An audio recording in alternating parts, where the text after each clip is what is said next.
Olá pessoal, sejam bem-vindos à segunda aula do curso de Data Science e Machine Learning na Prática, Introdução e Aplicações na Indústria de Processos. Nessa aula a gente vai começar a colocar a mão na massa e ver os nossos primeiros modelos de aprendizado de máquina aí sendo gerados na prática. Antes eu queria dar alguns recados para vocês. O primeiro recado é o recado da Escola Piloto, né? Dizendo que é proibida a gravação, a reprodução e a distribuição dos vídeos das aulas, né? Eles são propriedade da Escola Piloto. Outro recado também, na verdade é uma correção, porque eu tinha colocado o endereço do Instagram do grupo Engepol, trocado na primeira aula. Tá? Grupo Engepol, mas na verdade é Engepol Grupo.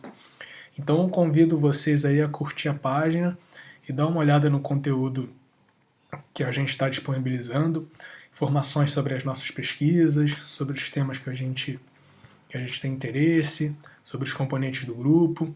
Então, é bem legal lá o conteúdo. Quem quiser, é só seguir.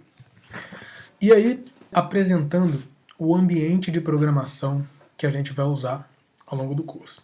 A linguagem vai ser a linguagem Python e o ambiente vai ser o Jupyter. O Jupyter ele nasceu de um consórcio entre as linguagens Julia, Python e R. Por isso esse nome, né? Jupyter. Ele fornece um ambiente de computação interativa. A gente programa de forma interativa. Isso é muito interessante, é bem legal de trabalhar nesse ambiente. É uma mudança de paradigma. Se você estava acostumado com as IDEs, né, que são os ambientes de desenvolvimento integrado, a gente vai dar uma olhada, né, no Jupyter em detalhes daqui a pouquinho. Você pode visitar o site e você vai ver que eles citam o Jupyter Lab. O Jupyter Lab é um programa que usa esse ambiente Jupyter e é o que eu recomendo que você use caso você queira rodar os códigos e usar o Python no seu computador. Aí aqui tem até uma opção para você instalar o Jupyter Lab. Mas eu não recomendo que você instale por aqui. Eu recomendo que você instale a Anaconda. A Anaconda ele é um gerenciador de pacotes. Então o que ele faz? Ele pega os vários pacotes que a gente usa, né? Porque no Python a gente acaba instalando muito pacotes de terceiros, porque nem todos os recursos que a gente precisa estão disponíveis na linguagem. Daí a gente precisa de vários pacotes. Só que esses pacotes podem entrar em conflito por causa das dependências. Então um depende de uma versão, de outro, e aí tem mais um que depende de uma outra versão, e aí pode ter uma confusão, uma macarronada de pacotes. Por isso existem esses gerenciadores de pacotes, e o Anaconda é um excelente gerenciador.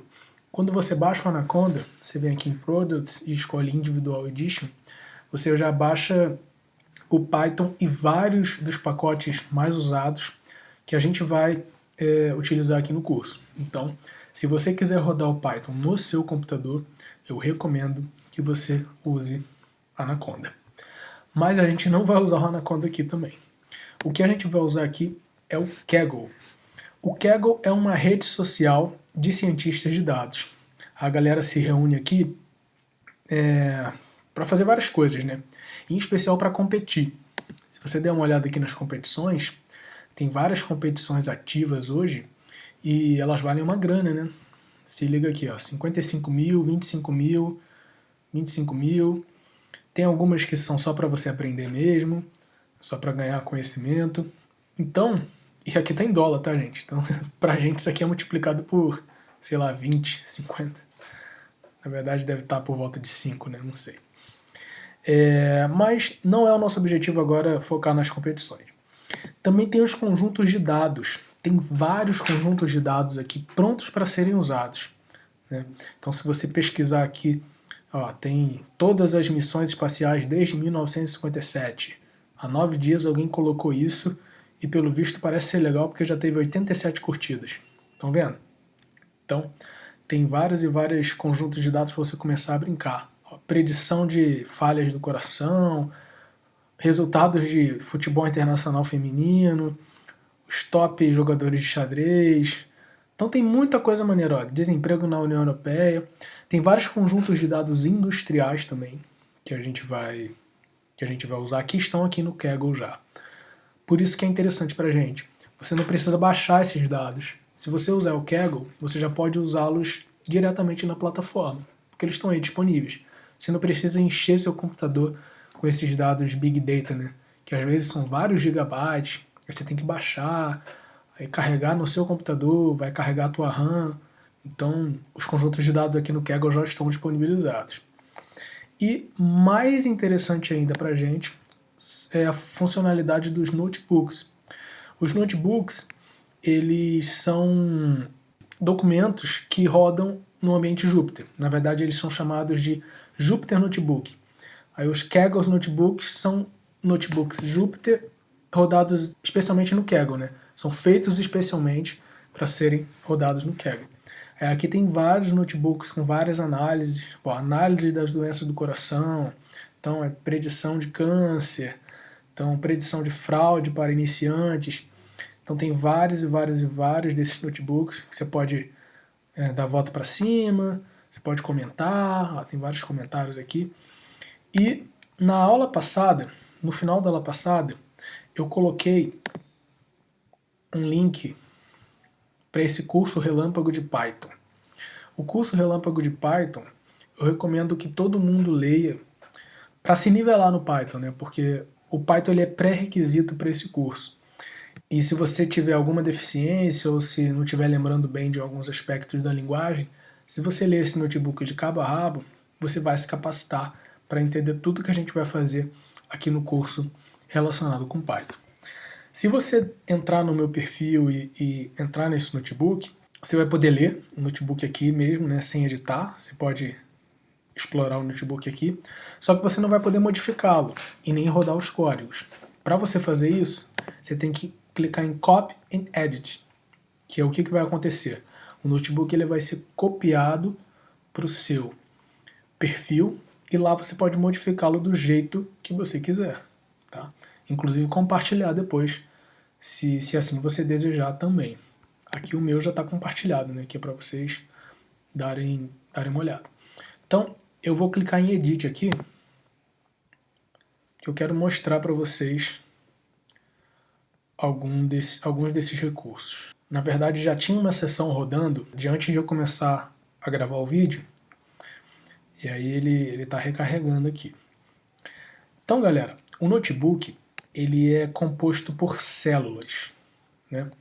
Essas células elas podem ser de dois tipos: células de texto e células de código.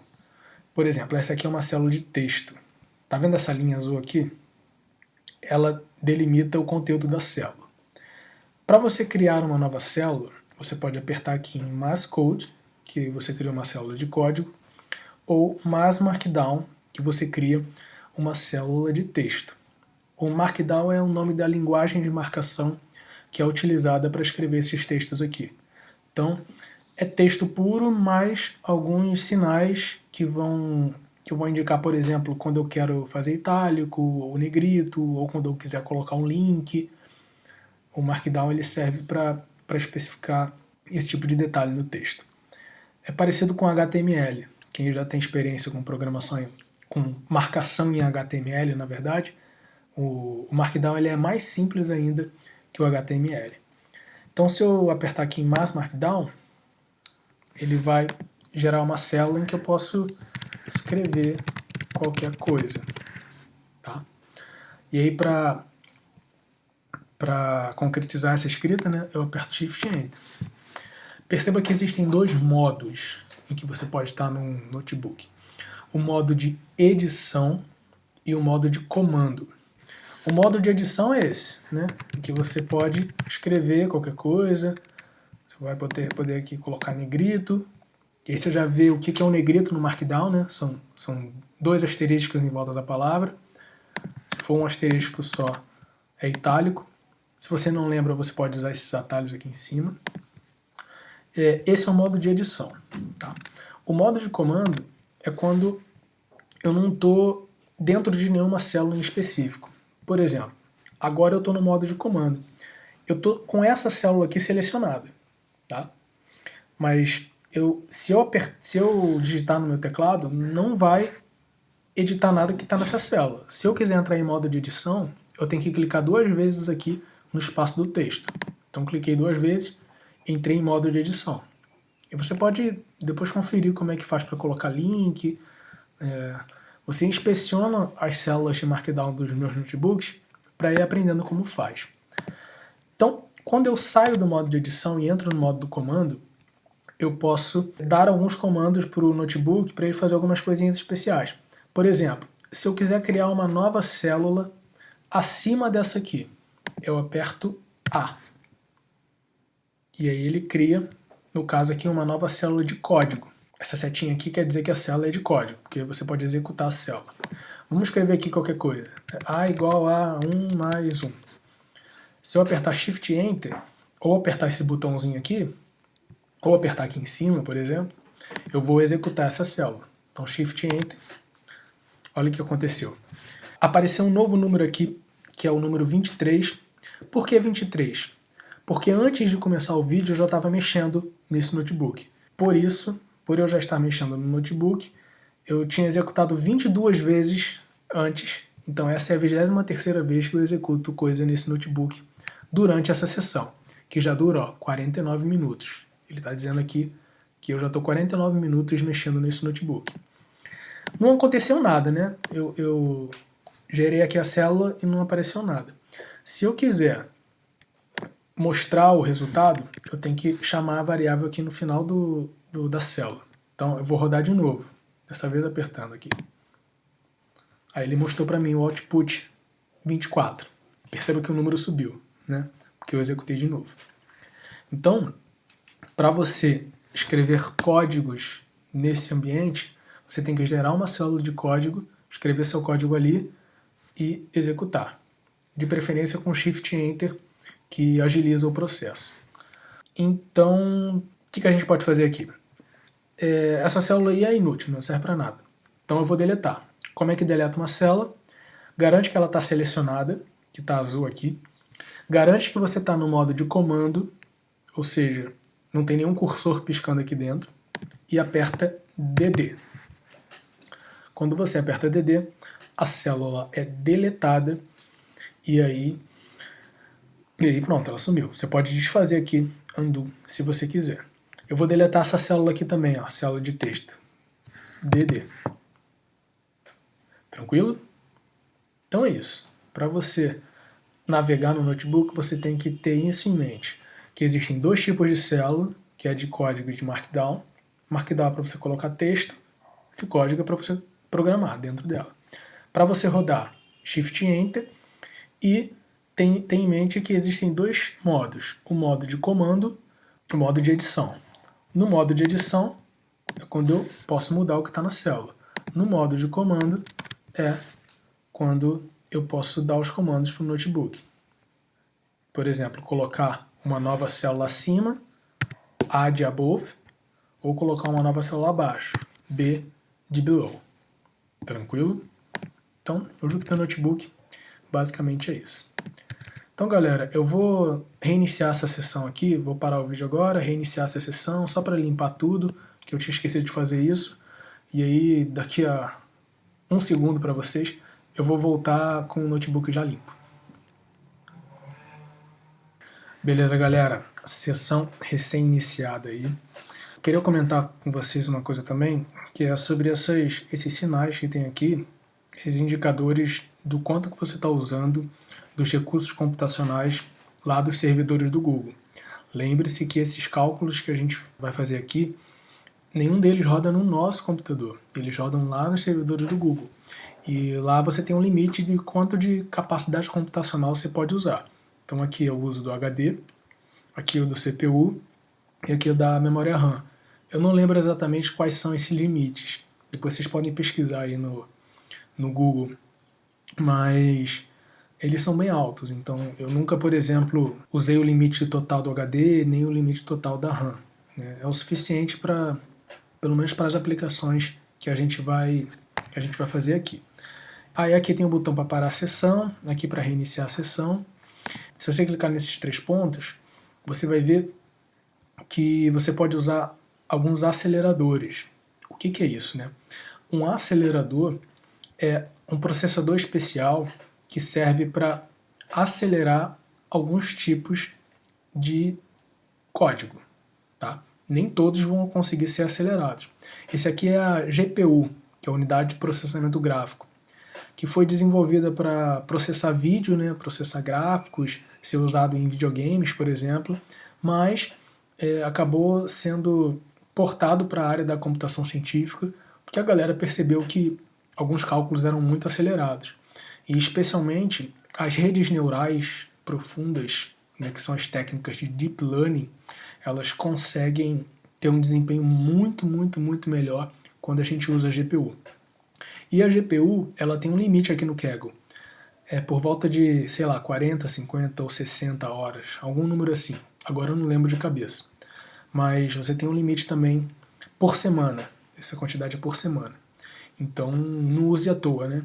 E para esse notebook, por exemplo, ou para o notebook da aula 1, que a gente vai ver daqui a pouco, a GPU não é importante. Na verdade, não vai fazer a menor diferença se você usar a GPU. E a TPU é um processador que é exclusivo do Google e é usado para a biblioteca dele chamada TensorFlow. Então, você também não vai precisar de um TPU para rodar esses nossos códigos. Então, nesse notebook, não use um acelerador. Então, beleza. Vamos dar uma olhada aqui, por exemplo, na nossa primeira célula de código. Vamos executar ela. Olha o que acontece. Ele joga o output diretamente após a célula. Foi o que a gente pediu, né? Essa célula ela resolve um sistema de equações diferenciais, né, e retorna para a gente o resultado. Pessoal, eu queria focar agora com vocês em alguns conceitos só para ressaltar que são importantes, tá?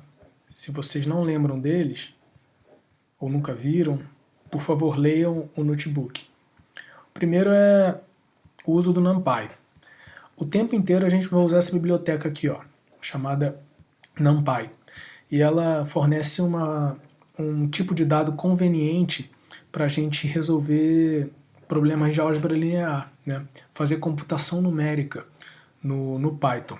Então, para quem trabalha com ciência de dados ou computação científica, isso é essencial, a gente usar as arrays do NumPy. E aí, para definir uma array, o que a gente faz? A gente chama a função np.array e fornece uma lista de números para essa função. E, por exemplo, nesse caso, ele imprime essa lista para a gente. Só que a gente consegue usar essa lista para fazer cálculos de álgebra linear de forma muito mais eficiente, né? Porque o Python em si é uma linguagem lenta. Não sei se vocês sabem disso, mas rodar as coisas em Python é pedir para rodar devagar. O que o NumPy faz é pegar essas coisas e rodar por trás dos panos na linguagem C, que é muito mais rápida. Os cálculos de álgebra linear ficam muito mais rápidos quando você usa uma array NumPy, por exemplo. Aí aqui várias formas, né, de você definir arrays. Você pode definir arrays bidimensionais, multidimensionais até. As bidimensionais são chamadas de matrizes. As multidimensionais a gente pode chamar de tensores. Também é importante aí de usar. Então aqui tem vários conceitos que eu não vou abordar em detalhes nesse curso, mas se você tiver alguma dificuldade é só dar uma lida no notebook e dar um toque em mim, caso você tenha dificuldade.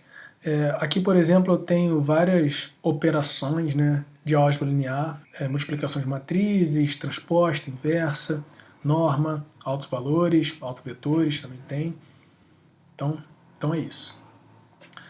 Quem quiser se aprofundar nos gráficos, se aprofundar não, né, mas se introduzir nesse assunto, quem nunca tiver visto a biblioteca Matplotlib, pode dar uma lida aqui também, porque aqui a gente vê, por exemplo, como que a gente faz para imprimir o gráfico de uma cossenoide. Ou aqui o gráfico de várias funções distintas em uma mesma janela, né, com legendas e com título. É importante, caso vocês não saibam usar o Matplotlib. A gente vai usar o tempo inteiro. Gráficos 3D a gente não vai usar muito não.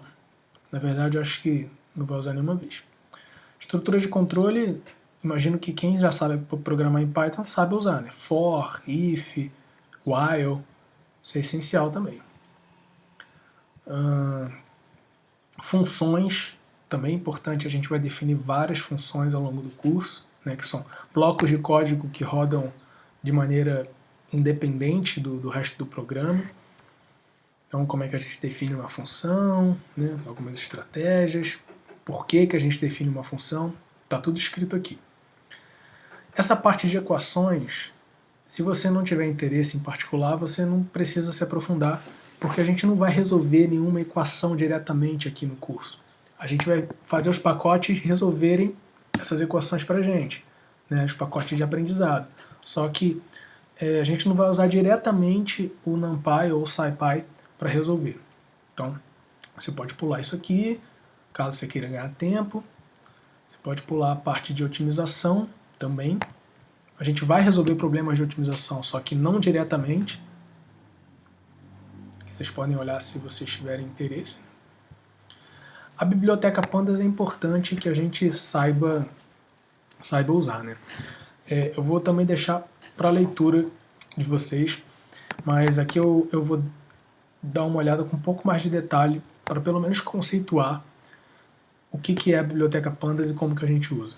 A biblioteca Pandas é uma biblioteca para manipulação de dados no Python. Então ela é a mais usada para a gente fazer ciência de dados, para a gente poder manipular e analisar os dados. Existem dois tipos de dados fundamentais do Pandas: as séries e os data frames. Uma série nada mais é do que um array unidimensional, né, de uma dimensão só, que possui índices customizáveis. Como assim? Já importamos o Pandas aqui, né? Por exemplo, essa série ela contém esses números aqui que vão de 5, 6, 8 e 9. E aí ela tem índices que vão de 0 a 3. No NumPy, esses índices já são dessa forma, né? Inteiros que começam do 0. Mas no Pandas você pode mudar. Esse é o segredo.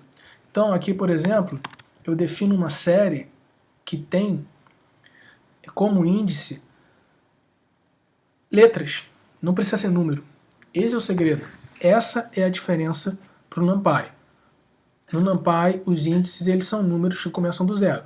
Simples. No Pandas, os índices podem ser qualquer objeto do Python. Beleza? Então as séries são arrays unidimensionais.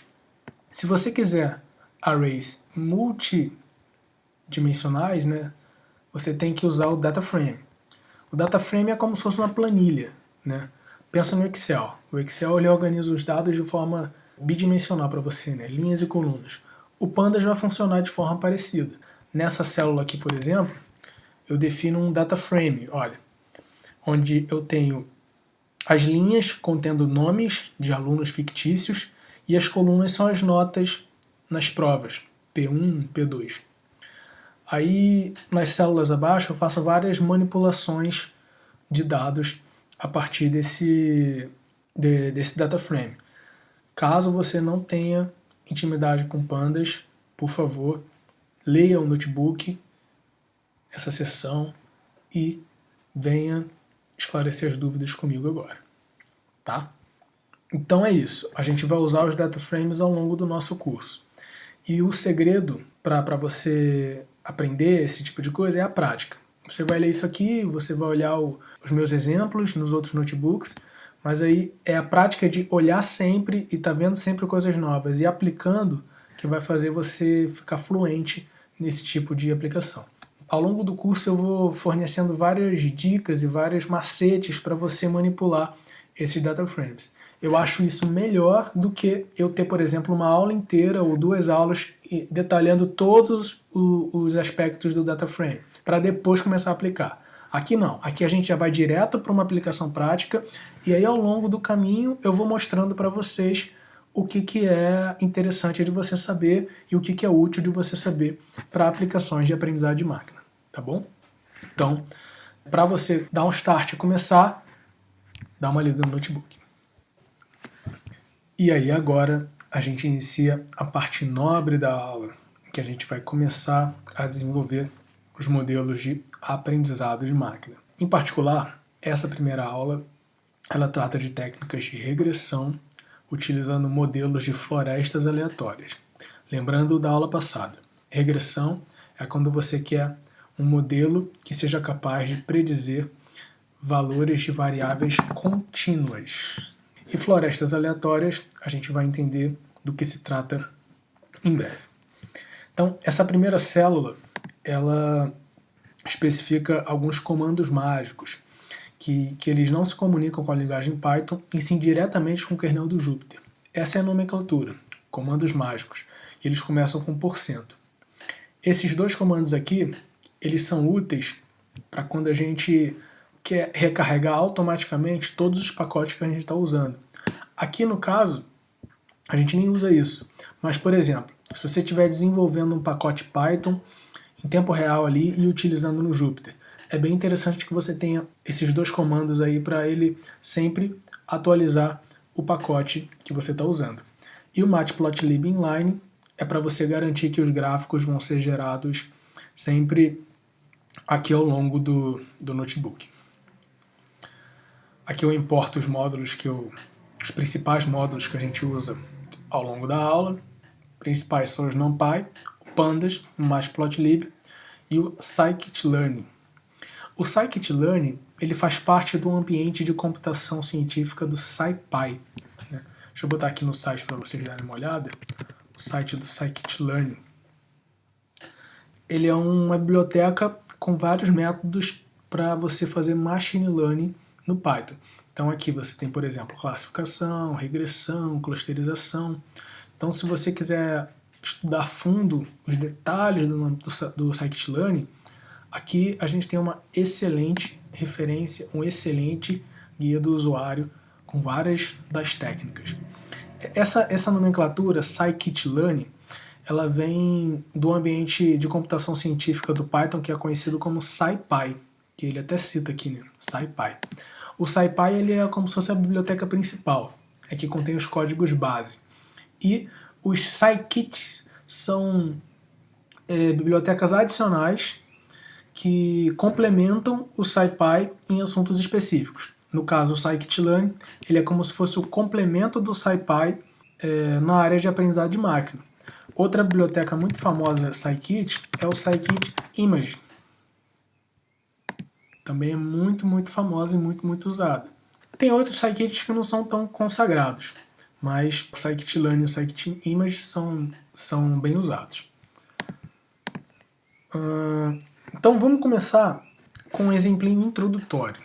Na verdade, o tema da nossa aula é esse conjunto de dados aqui, ó, chamado Blue Book for Bulldozers, que a gente pode traduzir livremente como tabela FIPE para tratores de esteira. Eu vou explicar mais à frente o que significa isso, né? Mas antes da gente usar o Blue Book for Bulldozers, que é um conjunto de dados grande e real, né, um problema prático, vamos dar uma olhada num conjunto também interessante, mas bem mais simples, que é o Boston Housing. A gente vai entender mais ou menos como funciona a regressão com o Scikit-learn. Então, esse conjunto de dados ele é bem simples e ele é disponibilizado pelo próprio Scikit-learn, né, no seu módulo chamado sklearn.datasets. E você consegue importar com esse comando aqui, ó, sklearn.datasets.loadBoston. Então você carrega o conjunto de dados nesse objeto aqui, e se a gente imprimir o objeto na tela, olha o que aparece. Aparecem os vários atributos desse objeto. Então, você tem os dados, que está nessa variável chamada data, target. O target na linguagem de machine learning são os números correspondentes à variável predita, né? Correspondentes ao y, do ponto de vista matemático. Né? Y é função de x. O que a gente quer é prever o valor de y. Aí eles chamam isso de target. Então aqui também tem uma sequência de números. feature names, que são os nomes das colunas do conjunto de dados, e uma descrição, que aqui não dá para ler direito por causa da formatação. Aqui eu descrevo, né, quais são os elementos, tem também o file name, só que vamos focar agora na descrição, ó. Print boston.desc. É assim que eu acesso um elemento de um objeto no Python, né? O objeto é o Boston, que eu importei lá em cima. E aí a descrição que está dentro desse Boston, eu acesso assim, boston.desc. E aí ele diz, ó, que é o conjunto de dados de preços de casa de Boston, e aí ele diz que são 506 instâncias.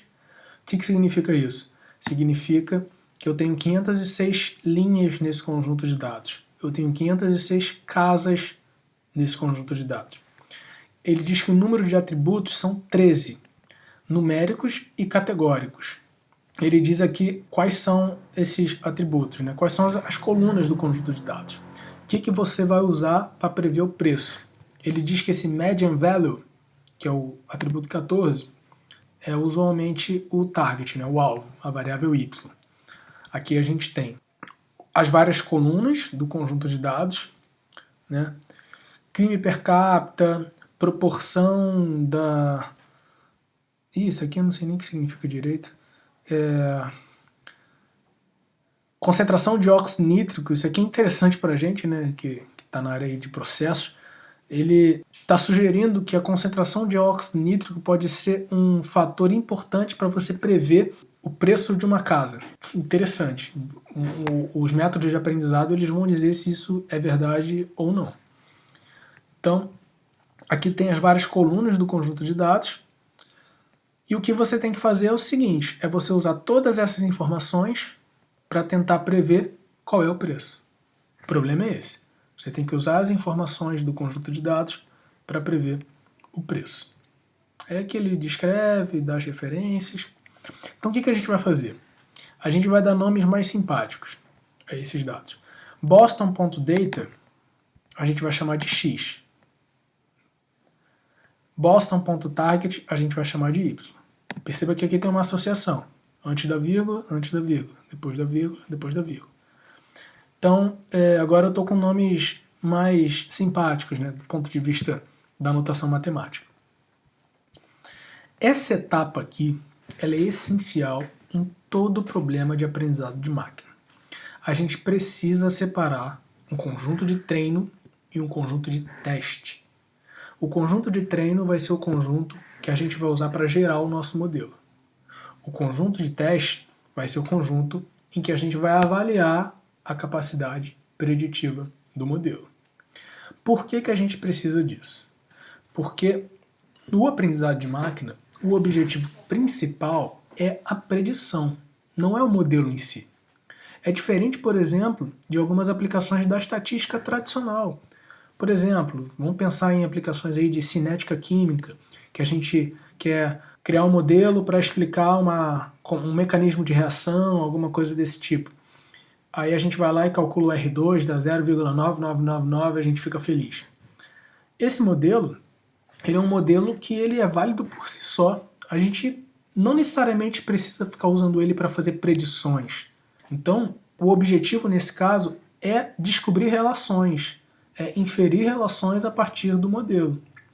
Tá? Esse geralmente é o objetivo da estatística tradicional, inferir relações entre variáveis. Você até pode usar os modelos para fazer predição, mas não é o objetivo principal. Tá? E como que a gente checa a qualidade dos modelos estatísticos? Tem várias maneiras, né? Tem várias técnicas teóricas de você verificar o grau de significância dos parâmetros, de você calcular a região de confiança. Tudo isso a gente consegue fazer via teoria. Aqui a gente não vai usar essas técnicas. A gente vai criar um modelo preditivo e vai avaliar a qualidade desse modelo usando dados em separado, dados que o modelo não analisou. Entenderam? Então são duas etapas, a etapa de treino e a etapa de teste. A etapa de treino você gera o modelo. A etapa de teste você avalia a capacidade do modelo. Para você fazer isso, você pode usar essa funçãozinha aqui, chamada train test split. Ó, ela está presente no módulo sklearn.model_selection. Então, lá em cima, eu importei esse módulo e aí eu usei essa função chamada trainTestSplit. O que eu preciso fornecer? As variáveis preditoras, que são o x, a variável predita, que é o y, a proporção dos dados que eu vou utilizar como teste. No caso aqui, eu vou usar 10% dos dados para testar. E esse aqui é um parâmetro opcional, que é para você especificar a semente de geração de números pseudo-aleatórios. Basicamente, isso aqui está garantindo que os resultados vão ser sempre os mesmos. Então, eu não vou ser surpreendido com um resultado diferente que eu obtive ontem. Se você não coloca esse random state, a cada vez que o algoritmo rodar, ele vai rodar com uma semente diferente e os resultados vão ser diferentes. Porque essa seleção que ele faz aí é aleatória. Tá? Ele pega uma certa porção, separa para treino, e a outra porção é o teste. Quando eu especifico o random state, eu especifico a semente dessa aleatoriedade. Então os resultados eles vão ser sempre os mesmos. Que para fazer uma aula é preciso, né? Porque eu não posso me surpreender aqui com resultados que eu nunca vi, para poder explicar para vocês. Tá bom? Então você não necessariamente precisa usar isso numa aplicação prática. Então beleza. Separamos, aí a gente vai treinar o modelo. Como é que a gente faz para treinar o modelo no scikit-learn? Perceba que eu vou ensinar você a treinar o modelo e não vou falar nada de como o modelo funciona. Eu vou ensinar você a treinar o modelo. Como o modelo funciona, eu vou explicar depois. Tá? Mas primeiro eu quero botar logo as coisas para funcionar, para você ver funcionando o mais rápido possível. O que eu preciso fazer? Eu tenho que importar essa função aqui, ó, Random Forest Regressor. Esse é o nosso modelo, é o regressor de florestas aleatórias. Um nome pomposo, né? Daqui a pouco a gente vai entender o que isso significa. Esse regressor ele está presente nesse módulo aqui, ó, que é o sklearn.ensemble. As florestas aleatórias, elas são um tipo de modelo que são conhecidos como ensemble, né? Na verdade, eles reúnem vários modelos em separado para fazer um modelo final. Vamos entender como funciona daqui a pouco. E aí eu pego esse objeto, tá? E associo o nome M. Então, sempre que eu for me referir ao modelo nas próximas células, eu posso usar essa letrinha M. Poderia ter usado qualquer coisa, mas no caso a gente costuma usar M porque é prático, né? Vem de modelo, M. E aí, o que eu fiz aqui foi inicializar o modelo. Só que esse modelo não fez nada, ele só existe na memória. Para eu treinar esse modelo, eu tenho que chamar a função fit, que está dentro do modelo. Todo modelo do scikit-learn já tem uma função fit. Então o que eu preciso fazer? Chamar essa função fit como? Dando os dados de treino x e y. Então eu forneci o x-train e o y-train, que foram gerados lá em cima na separação aleatória do scikit-learn. E aí, o que acontece? Ele simplesmente me diz qual foi o modelo que eu usei. Mas ele não me dá nenhum resultado, né? Você não pediu ainda, mas o modelo está treinado. Então vocês veem que é bem simples. O que você tem que fazer? Criar o objeto que vai armazenar o modelo e fornecer os dados x e y para treinar. Como é que eu forneço? Tem que usar essa função fit aqui. Aí beleza, agora a gente vai testar. Para testar, a gente usa o predict. Então a gente tem a funçãozinha aqui predict, que também faz parte do modelo. Para isso eu forneço os dados de teste, né? Só o x, o y você não precisa. Você já vai prever o valor do y.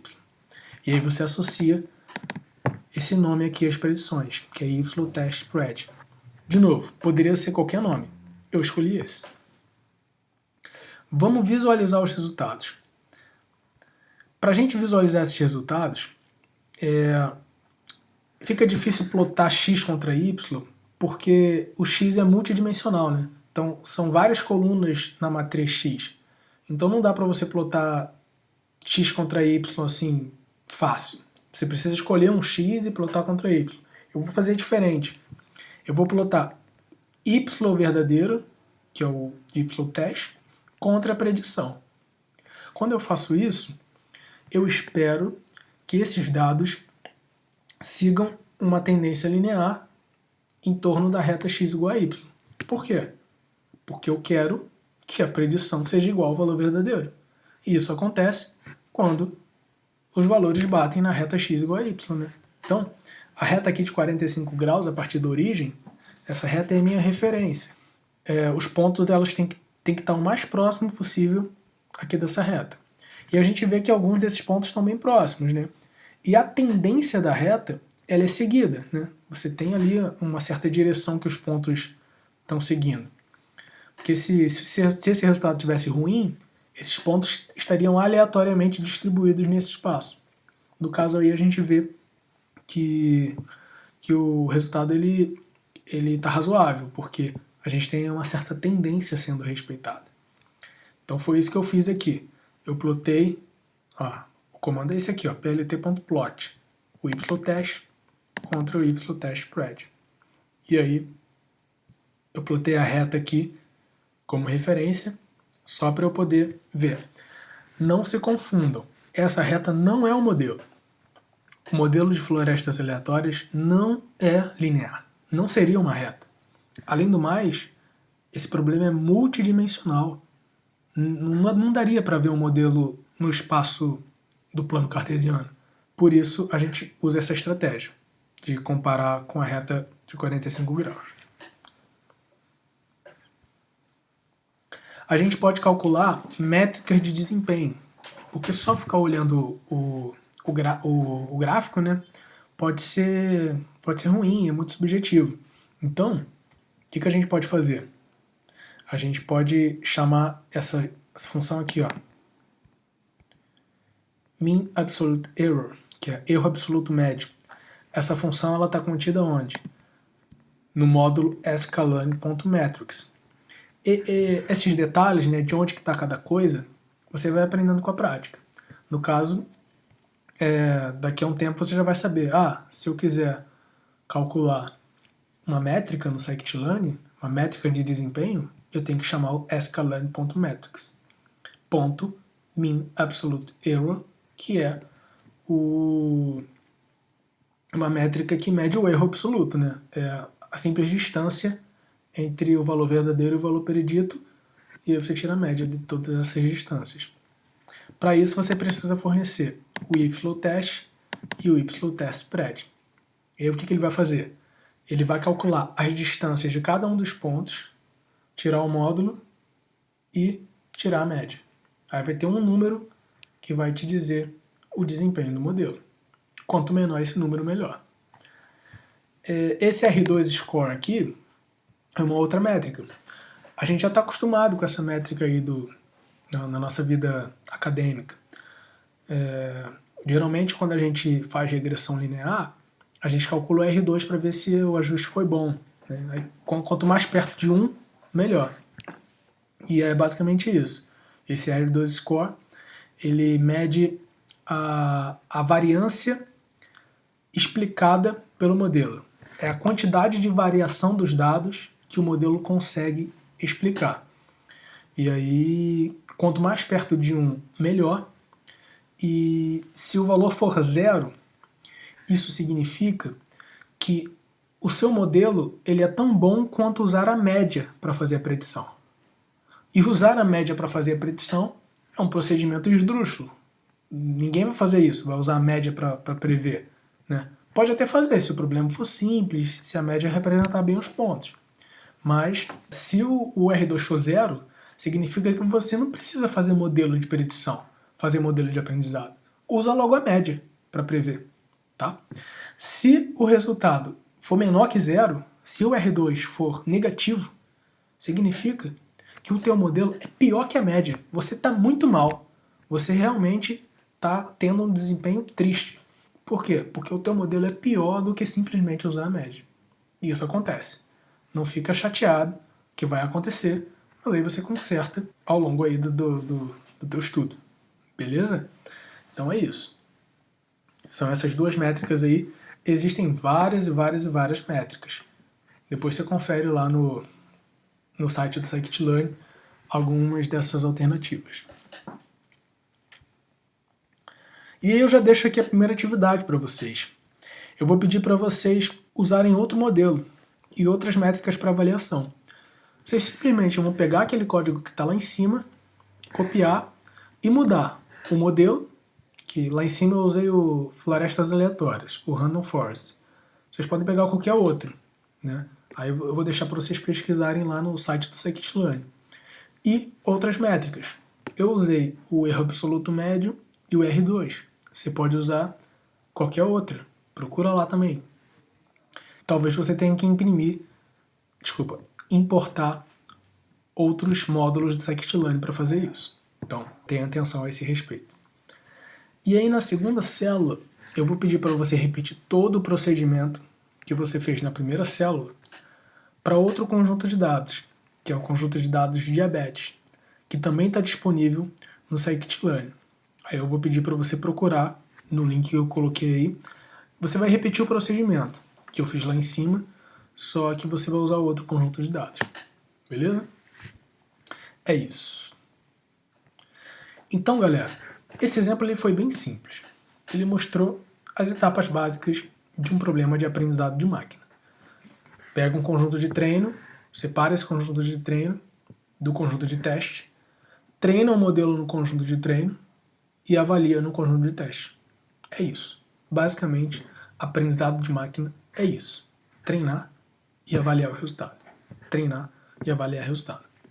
Faz isso várias vezes até que o modelo fica bom. Mas aí, o que tem de mais, né? O que tem de detalhe nesse processo? O que pode haver de dificuldade? Por exemplo, como entender melhor a natureza dos dados? O que a gente pode fazer quando tiver buracos nos dados, outliers nos dados, problemas nos dados? Porque esses nossos dados que a gente acabou de usar, eles estão perfeitos, tá direitinho para poder criar um modelo. Mas às vezes, na vida real, pode ter todo tipo de problema que a gente não sabe como resolver. Por isso, a gente vai ter que aprender técnicas para lidar com isso.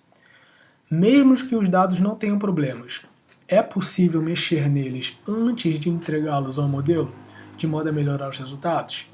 Né? Tem como eu ajustar os dados de modo a apresentar os dados aos modelos de modo mais satisfatório, de modo que maximize o aprendizado? Vamos ver isso aí também. O que são estas florestas que compõem o modelo? Que parece um nome meio esotérico, né? Florestas aleatórias. Que florestas são essas? Que aleatoriedade é essa? Vamos ver também. É possível mexer nas florestas de modo a melhorar os resultados? Plantar uma árvore de um jeito diferente do que você tinha feito para fazer um modelo mais preditivo, mais acurado? Vamos ver também. Se a estratégia de separação treino-teste não for adequada, que outras estratégias podemos adotar? Vamos ver um caso em que essa separação que a gente adotou agora não vale, não seria boa. Tá? E a gente vai ver outra estratégia. O que fazer se o conjunto de dados for muito grande, tornando o treino exageradamente demorado? Isso pode acontecer, Big Data, então o treino pode demorar demais e você está com pressa. Tem como resolver isso? Tem como melhorar? Tem, vamos ver. É possível interpretar os resultados? Essa é uma pergunta polêmica. Gente, esses nossos modelos que a gente está usando aqui, eles são totalmente empíricos. Eles não têm nenhuma informação do problema em específico. Essa é uma concepção diferente do que a gente aprende aí na faculdade, o que a gente aprende nas nossas disciplinas de estudo. A gente costuma usar modelos fenomenológicos, ou modelos de primeiros princípios, que são modelos que eles são deduzidos a partir de uma teoria, né?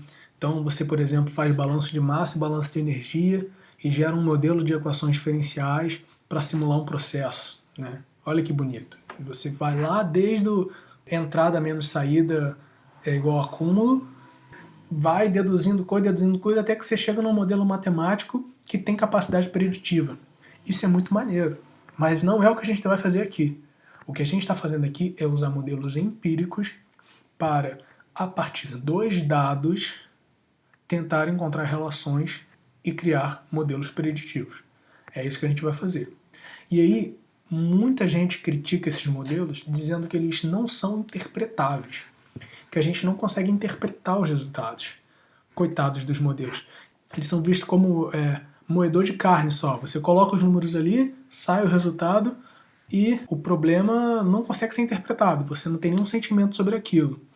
Na verdade, o que a gente vai ver aqui é que os modelos de aprendizado, apesar de serem empíricos, a gente consegue interpretá-los até certo ponto.